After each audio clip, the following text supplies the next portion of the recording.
The courtroom in the small Virginia town was heavy with tension, the air thick with the weight of unspoken histories. General Patricia Washington, a 42-year-old three-star general and the first black woman to achieve such a rank in the U.S. Army, stood before the bench. Her uniform was immaculate, the Medal of Honor pinned discreetly to her chest, a quiet testament to her valor. She was not here as a defendant or a witness, but as a volunteer advocate, supporting the family of a young soldier killed in combat under her command. The soldier, 19-year-old Private Jamal Carter, had saved 8 lives in Kandahar before losing his own.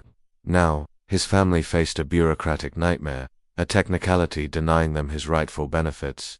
Judge Harold Thompson, a 61-year-old man with 27 years on the bench, glared down at Patricia, his voice cut through the room like a blade. "Remove that thing from your chest immediately. This is a courtroom, not a military parade." The room froze. Veterans in the gallery shifted uncomfortably, their murmurs barely audible. Patricia's posture remained unyielding, her gaze steady. "Your Honor," she said, her voice calm but resolute, "this medal is not an ornament. It was awarded in memory of those who didn't return home. I wear it for them." Thompson snorted, his contempt palpable. "I don't care what it represents. My court, my rules. Remove it, or you'll be escorted out for contempt." The words landed like a slap. Patricia's fingers brushed the medal, her mind racing through her 23 years of service, 3 tours in Afghanistan, 5 decorations for valor, command of 3,000 soldiers. She had faced Taliban ambushes and 4-star generals with egos bigger than their budgets. Yet here she was, being dressed down like a child by a man who had never seen a battlefield. "With all due respect," she said, her tone sharpening just enough to make the veterans in the room sit up straighter, "this medal represents sacrifices you may not fully understand." Thompson's eyes narrowed. Something about Patricia's dignity, her unapologetic presence, grated against his sense of control. "Last chance," he growled, leaning over the bench. "Take it off, or you're in contempt, and don't give me stories about heroism. I know you're kind." The room went silent. The phrase "you're kind" hung in the air, heavy with implication. Veterans clenched their fists, and a young freelance journalist named David Chen discreetly started recording on his phone. Patricia's lips curved into a faint, almost maternal smile, a smile that sent an unexpected chill down Thompson's spine. Patricia had anticipated this moment. For 6 months, she had meticulously documented Judge Thompson's courtroom. Whispers of racial bias had reached her through veterans. Network stories of black soldiers and their families facing harsher rulings than their white counterparts. She had catalogued 23 cases where black veterans received disproportionate sentences or denials of benefits, compared to nearly identical cases involving white defendants. Every sneer, every offhand comment, every biased ruling was recorded, stored, and sent to her mentor, retired Colonel James Mitchell, now a civil rights lawyer. She had also planted 3 discreet cameras in the courtroom, operated by trusted allies. A small recording device, hidden in her uniform's collar, captured every word. Patricia wasn't just here for Private Carter's family. She was here to expose a system rotten with prejudice. As Thompson's gavel slammed down, his voice thundered, "Security, escort this woman out." The security guard, an Iraq veteran named Rodriguez, hesitated. His eyes met Patricia's, and for a moment, he saw not just a general but a symbol of everything he had fought for. "Your Honor," he said quietly, "I'd rather not. Do your job, or find another." Thompson snapped, his face reddening. Patricia stood motionless, her heart steady. Beside her, Private Carter's widow, Mrs. Roberts, whispered through tears, "General, please, just take it off. I can't lose you to." Patricia placed a hand on the young woman's shoulder. "Mrs. Roberts," she murmured, "there are moments when retreating dishonors those who came before us." The Trap Springstom's rage reached a boiling point. "Jail, jail for contempt," he bellowed, hurling his gavel to the floor. The outburst was the final piece of Patricia's carefully laid trap. Every word, every gesture, was now captured in high definition, streaming to 3 civil rights organizations waiting for her signal. Rodriguez approached, his hands trembling as he reached for the handcuffs. "General, I'm sorry. Orders are orders." "I understand, soldier," Patricia replied softly, extending her wrists. "You're doing your duty." As the cuffs clicked into place, veterans in the gallery stood in silent solidarity, first one, then another, until 15 were on their feet. Their eyes burned into Thompson, who seemed oblivious to the storm he had unleashed. At the back of the room, Dr. Rebecca Chen, a retired federal judge and David's mother, watched with a steely gaze. Patricia had invited her to observe, knowing her credibility would lend weight to the unfolding drama in the holding cell. Rodriguez offered, "General, can I get you anything? Water, a lawyer?" "My lawyer's already on the way," Patricia said, checking the transmitter hidden in her badge. The green light confirmed that everything was being sent to Mitchell's office, where a team of civil rights lawyers prepared a habeas corpus petition. Back in the courtroom, Thompson gloated to the corporate lawyers representing the entity contesting Private Carter's benefits. "Did you see how I put that general in her place?" he said, smirking. 27 years on the bench taught me how to handle people like her." Jennifer Walsh, the lead corporate lawyer, shifted uncomfortably.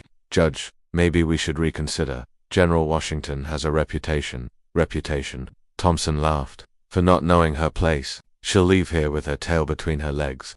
Across town, Mitchell's office buzzed with activity. 12 monitors displayed the live feed from the courtroom. 3 national civil rights organizations, 5 media outlets, and 2 congressmen had been alerted. The recordings, 23 hours of audio, 87 pages of documentation, and witness statements from 17 cases painted a damning picture of Thompson's bias. 30 minutes later, the courtroom doors swung open. Mitchell entered, followed by a formidable entourage: 2 federal prosecutors, 3 investigative reporters, Dr. Rebecca Chen with an official federal court briefcase, and Congressman Williams, chairman of the Civil Rights Committee. Thompson's bravado faltered. "What kind of circus is this?" he demanded, his voice cracking. "This is a closed hearing." "Actually," Mitchell said coolly, "it's now a federal investigation." He gestured to Amanda Foster, a federal Justice Commission investigator, who activated a recorder. "Judge Thompson, you're under investigation for systematic civil rights violations." The blood drained from Thompson's face. "Release General Washington immediately," ordered District Attorney Davis, flashing his badge, "and prepare to answer for 28 cases of denied benefits to black military families." Rodriguez hurried to the holding cell, unlocking Patricia's cuffs with relief. "General, I'm so sorry. You did what you had to," she said, adjusting her uniform. The Medal of Honor gleamed proudly. The reckoning back in the courtroom. Foster played excerpts from Patricia's recordings. Thompson's voice echoed, "I know your kind, a woman who doesn't know her place. People like her." With each clip, he shrank further into his chair. Veterans shook their heads, and Congressman Williams stepped forward. "On behalf of the Civil Rights Commission," he announced, "a full investigation into this court's discriminatory practices will begin. All cases tried by Judge Thompson over the past 5 years will be reviewed." Thompson stammered, "This is entrapment. She set me up." Patricia stepped forward, her voice cutting through the room. "Your Honor, I simply documented your actions. The only trap was the one you built with your own prejudice." Foster shut off her recorder.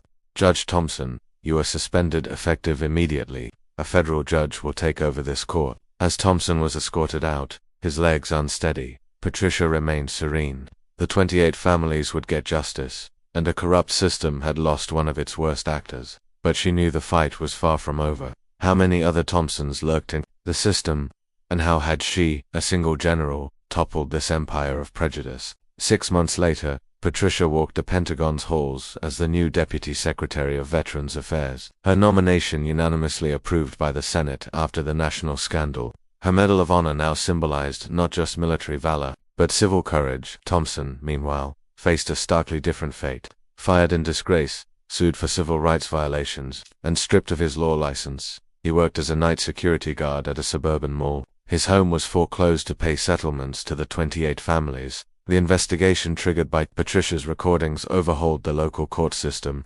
17 judges were removed, 143 cases reviewed, and a national monitoring protocol established to prevent racial discrimination. Private Carter's widow, Mrs. Roberts, tearfully embraced Patricia at a national award ceremony. "My husband can rest in peace," she said.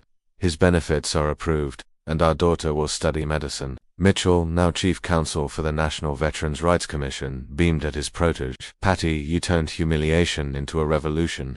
Congressman Williams, in his speech, declared, "General Washington's courage showed us that true strength lies in exposing injustice and turning it into change." Dr. Rebecca Chen led the new National Judicial Monitoring Institute, created to prevent future Thompsons. Her son David won a Pulitzer for his investigative series on judicial racism. crediting Patricia. Jennifer Walsh left corporate law to defend military families. Inspired by Patricia's example, 5 years later, Patricia graced the cover of Time as Person of the Year. Thompson, watching on a flickering TV in his one-bedroom apartment, finally grasped the magnitude of his error. He had tried to humiliate a woman whose medal represented sacrifice, only to create a symbol of justice. In an interview, Patricia reflected, "Thompson thought he was putting me in my place. Instead, he helped me find my purpose." Our greatest enemies teach us who we never want to be.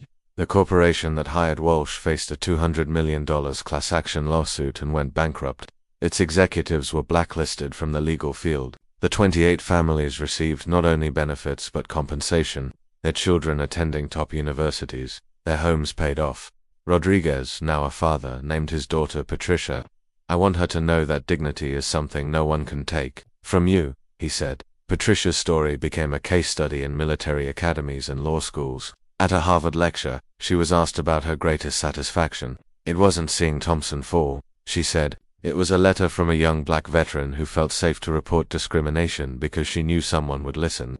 Her lesson was clear. When faced with injustice, we can accept victimhood or transform pain into a force for change. Patricia chose the latter, sparking a revolution that reshaped how veterans are treated in the American justice system. Her legacy was not revenge but a world where dignity and justice prevailed.